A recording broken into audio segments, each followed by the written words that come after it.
इतनी बड़ी हो गई है, इतनी बड़ी हो गई, इतनी ज्यादा बेरोजगारी हो गई है कि जरा सोच के देखिए कि एक पढ़ा लिखा व्यक्ति जो ग्रुप डी के लिए, जो कि बीएससी कर चुका है, बीए कर चुका है, एमए कर चुका है, पीएचडी कर चुका है, ग्रुप डी के लिए फॉर्म भरता है और 2.5 करोड़ विद्यार्थी फॉर्म भरता है। भैया सोचने वाली बात है मोदी जी, 2.5 करोड़ जनसंख्या युवाओं का कम नहीं होता है। 2.5 करोड़ है तो उसके माँ बाप भी जोड़ लीजिए, भाई बहन जोड़ लीजिए, और वो युवा है तो उस पर उसके परिवार का निगाह टिका हुआ है, उससे एक आस जुड़ा हुआ है उस परिवार का। प्लीज आपसे हाथ जोड़कर विनती है हमारी। अब कहिएगा कि अब पगला काहे गया है, लोग कहेंगे कुछ नेता लोग, देखो हमरा कोई पार्टी या पॉलिटिक्स से कोई मतलब नहीं है, जैसा बीजेपी वैसा ही कांग्रेस, वैसा ही आरजेडी, वैसा ही जदयू, सबका हाल वही है। अगर कांग्रेस का हाल बेकार नहीं होता तो बीजेपी नहीं आता, और आरजेडी का बुरा हाल नहीं होता तो जदयू नहीं आता। सबका यही समस्या है। मुझे किसी पार्टी से मतलब नहीं है, लेकिन मुझे अपने आदरणीय प्रधानमंत्री नरेंद्र मोदी जी से मतलब है। ये छात्र ने आपको बनाया है, ये छात्र ने आपको जिताया है, और केवल आपको अपने मन की बात करने के लिए प्रधानमंत्री नहीं बनाया था। कहेंगे कि तुम्हारा क्या जाता है भैया, तो आपको पता है जब आप देश के खातिर अगर कोई भी चीज युवाओं से आप कहते हैं कि भाई योगदान करो, अभी कोरोना वायरस के समय सब लोगों ने आपका योगदान किया, मैंने भी किया, 1 लाख रुपए डोनेट किया था। मेरा अधिकार बनता है कि मैं आपसे सवाल पूछूं। मीडिया वाले आपसे नहीं पूछेंगे, क्योंकि मीडिया वाले आपके हिसाब से चलते हैं। मीडिया वाले वही चीज दिखाते हैं जो लोगों को देखने में मजा आता है, लेकिन बेरोजगारी पर कोई बात नहीं करेगा। व्यू नहीं होंगे इसलिए बेरोजगारी पर बात नहीं होगा। उसको चर्चा केवल चाहिए कि रिया चक्रवर्ती किसके साथ आज घूम रही है, कल कहां सोई थी, परसों कहां सोएगी। रिया चक्रवर्ती के बारे में ही केवल चर्चा होगा, लोगों को मजा आता है, उस पर व्यू होता है तो वीडियो उसी पर बनता है, उसी पर लोग चर्चा करते हैं, क्योंकि चैनल का टीआरपी बढ़ते रहे। और ये मजबूरी है हमारी कि एडुकेशन चैनल वाले अब पढ़ाई न करवा के ये सब चीजें पर उतर गए हैं। मैं आपको आज बहुत सारी बातें बताने वाला हूं, करने वाला हूं। जो भी लोग हैं जिनको परेशानी हो, क्षमा चाहते हैं, अब परेशानी हुई है तो क्या कर लीजिएगा, हमको इतना ही कर दीजिएगा। कभी गोली मार देगा कोई तो याद रखिएगा, इतिहास जब लिखा जाएगा तो मरने वालों में लिखा जाएगा, भागने वाले और बिकने वालों में नहीं होगा। सीधी सी बात है। अब ये बेरोजगारी की आलम यह है भैया कि अब आपको बता देते हैं, पढ़े लिखे लोग 2.5 करोड़ स्टूडेंट जो रेलवे का फॉर्म भरता है, जिसमें 500 रुपए सरकार लेती है। इस तरह से टोटल 12.5 अरब होता है रुपया, यानी कि 12 अरब 50 करोड़। बात समझ में आ रहा है? हमें समझ में आ रहा है, क्योंकि मैथ का मैं टीचर हूं तो मुझे समझ में आता है। हमारा गांव में 5 रुपए ब्याज चलता है मोदी जी, 5 रुपए सैकड़ा महीना का ब्याज चलता है। 3 रुपए मान लेते हैं कि मोटा रकम है तो 3 रुपए। अब 3 रुपए से हमने निकाला 3% से महीना का, चूंकि महीना में ब्याज चलता है गांव में, तो इस तरह से 12 महीना में 12 36% हुआ, 2 साल में 72% हुआ, और ये 12.5 अरब का जो ब्याज हुआ वो 9 अरब हुआ। 2 साल आप लटका दिए रेलवे वाला फॉर्म भरवा के लड़का सबको 500 रुपया लेके।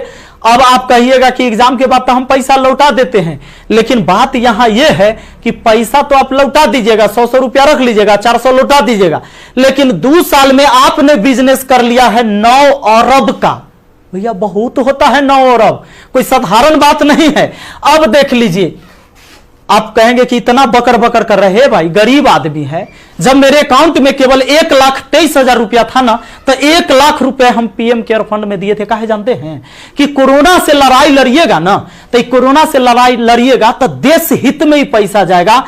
इस पैसा से जब वैक्सीन बन के आएगा, या हमारे साइंटिस्ट लोग जब इस पर रिसर्च करेंगे वैक्सीन पर, तो खर्च लगेगा। तो आदमी किसके पास जो औकात था, 1 रुपया, 11 रुपया, 100 रुपया, 50 रुपया, 1 करोड़, 500 करोड़, 1000 करोड़ लोगों ने योगदान दिया, जिनसे जो हो सका। पूरा देश आपके साथ खड़ा था, आपके साथ खड़ा था। और याद रखिएगा कि यह युवा बेरोजगार रहेगा तो आपके विरुद्ध खड़ा होगा। भैया तख्ता पलट जाएगा, ये बात पक्का सुन लीजिए। काहे कि आज हम दिल से बात कर रहे, दिल से बात किए थे तब ना मदद किए थे। अब देख लीजिए, 30 मार्च को मैंने योगदान दिया था 1 करोड़ रुपए। हमारा तब पागलपन चढ़ल था, हम तो अपन गलती का पश्चाताप जूता से मार के करते हैं। लेकिन याद रखिएगा कि जूता उस नेता को भी पड़ेगा जो वोट मांगने आएगा हमारे यहां। याद रखिएगा, ये पूरा देश में अब बवाल होने वाला है। अगर सही टाइम से एग्जाम नहीं लीजिएगा, युवाओं को रोजगार नहीं मिलेगा, तो तब आपके मन की बात नहीं होगी हमेशा, ये जनता के भी मन की बात होनी चाहिए। यहां पर आप नहीं, आपको पता चले तो जिन लोगों को बुरा लगता होगा सर्च कर लीजिएगा, प्रधानमंत्री राहत कोष में 1 लाख रुपए का योगदान दिया, मैथ मस्ती लिखिएगा, ये लाइन लिखिएगा, मैथ मस्ती लिखिएगा, जरूर आ जाएगा, आपको पता चल जाएगा। हमारा घर भी करकट का है और फिर भी अकाउंट में 1,23,000 था, 1 लाख रुपया डोनेट किए थे ताकि हमारे देश में खुशहाली आए और इस कोरोना वायरस से हमारा देश लड़े। ए भाई, वो बच्चा के पैसा दिया हुआ है, जो हम पढ़ाते हैं ना, वो वीडियो देखता है ना, वो व्यू होता है, उसे पैसा आता है, वो पैसा हम आपको दिए थे, पाप लगेगा ना। तो तनी ध्यान दीजिए यहां पर। ये देखिए, कहते हैं कथी कि स्थानीय खिलौने बनाकर आत्मनिर्भर भारत बनाइए। खिलौना तो हम बनल है, जैसे मन होता है आप खेल रहे हैं, जो आप कह रहे हैं लोग वही कर रहा है। अब हम कौन खिलौना बने? खिलौना तो जनता बन चुका है आप लोगों का। यह हमारे मोदी जी थे, ये हमारे नीतीश बाबू हैं। इनका चाल सुनिएगा, इनका चाल क्या है। अभी जब चुनाव आने वाला है तो बिहार पुलिस के बहाली निकाल देंगे, बिहार पुलिस के बहाली निकाल देंगे तो भारी संख्या में एग्जाम को करवा लेंगे, रिजल्ट नहीं देंगे। अब एग्जाम दे के लड़का फसल है कि अगर नीतीश जी नहीं आते हैं तो फिर आगे रिजल्ट नहीं आएगा, कोई ना कोई बवाल। चूंकि बिहार में कोई एग्जाम जो है ये ना है कि साफ सुथरा से हो। आप देख रहे हैं बिहार एसएससी का एग्जाम कितना साल में हुआ है, आदमी बूढ़ा गया, जवानी में दिया था एग्जाम और रिजल्ट आते थे बूढ़ा जाएगा। अब चूंकि बिहार में एग्जाम ऐसी होता है तो ये क्या होगा कि रिजल्ट होगा चुनाव के बाद, मजबूरन फिर नीतीश कुमार जी को चुनेंगे, शिक्षक के बहाली आ जाएगा, बिहार पुलिस के बहाली आ जाएगा, सारे बहाली, दरोगा सब के बहाली आएगा। ये कब होगा? चुनाव के टाइम में भैया। तो नीतीश जी का जो ये था, इसमें इन्होंने कहा कि नल जल का रख रखाव करने के लिए वार्डों को 2-2 हजार रुपया मिलेगा। हे प्रभु, ये 2-2 हजार कहला दे रहे हैं, नल जल के दशा दिखा दें। 33,000 करोड़, 33,000 करोड़ रुपया आपने बिहार में नल जल पर खर्चा कर दिया। आज आपको असलियत हम दिखाते हैं, इस वीडियो में देखिएगा आप लोग जरूर। इस वीडियो को इतना शेयर करिएगा कि मुख्यमंत्री से लेकर प्रधानमंत्री तक पहुंचना चाहिए, बिल्कुल पहुंचना चाहिए कि हमारे जहां से हम हैं वहां की स्थिति आपको दिखा देते हैं कि नल जल का स्थिति क्या है। बेरोजगारी तो भैया आपने ऐसी पहुंचा दिया है यहां पर कि लोग अब कुछ करने लायक नहीं है। आप अगर आत्मनिर्भर बनाना था, खिलौना बनाना ही था, ये कहेला पढ़वा रहे, शुरू से खिलौने बनवाते। कहेला 500 रुपया लेके फॉर्म भरवा लिए और 2 साल में 9 अरब आप ब्याज कमा लिए। प्रभु क्षमा कीजिए, प्रभु इस पर कोई उपाय कीजिए, वरना आपकी तख्ता पलट जाएगी। और सारे विद्यार्थी, जितने भी छात्र हैं, मैं आप सबसे अपील करता हूं, इस वीडियो को शेयर करिए, जितना ज्यादा शेयर हो। और सारे एजुकेशन चैनल वाले जितने भी है, चूंकि आपके मीडिया नहीं दिखाएगा, विद्यार्थी का दर्द कोई नहीं समझ पा रहा है, वो वही चीज दिखाएगा जो सरकार चाहती है। हमारे सारे भाई बंधु जितने भी वाईफाई स्टडी एग्जामपुर है, अभिनव शर्मा है, राकेश यादव सर है, जितने भी लोग हैं जो भी वीडियो बना रहे हैं बहुत अच्छा कर रहे हैं, सभी को हाथ जोड़कर तहे दिल से मैं धन्यवाद देना चाहूंगा। क्योंकि ये विद्यार्थी, इस विद्यार्थी जो बेरोजगार है ना, उसी के वजह से हमारा रोजगार है, यही बात सच्चाई है। और इसीलिए हम इनके लिए लड़ेंगे, चाहे जो हो जाए। धरना प्रदर्शन होगा, पूरे देश में धरना प्रदर्शन होगा। और जहां ये 2.5 करोड़ विद्यार्थी सड़क पर उतर गया तो सुन लीजिए, ये बिहार से लेकर दिल्ली तक हिलेगा, ये बात निश्चित है।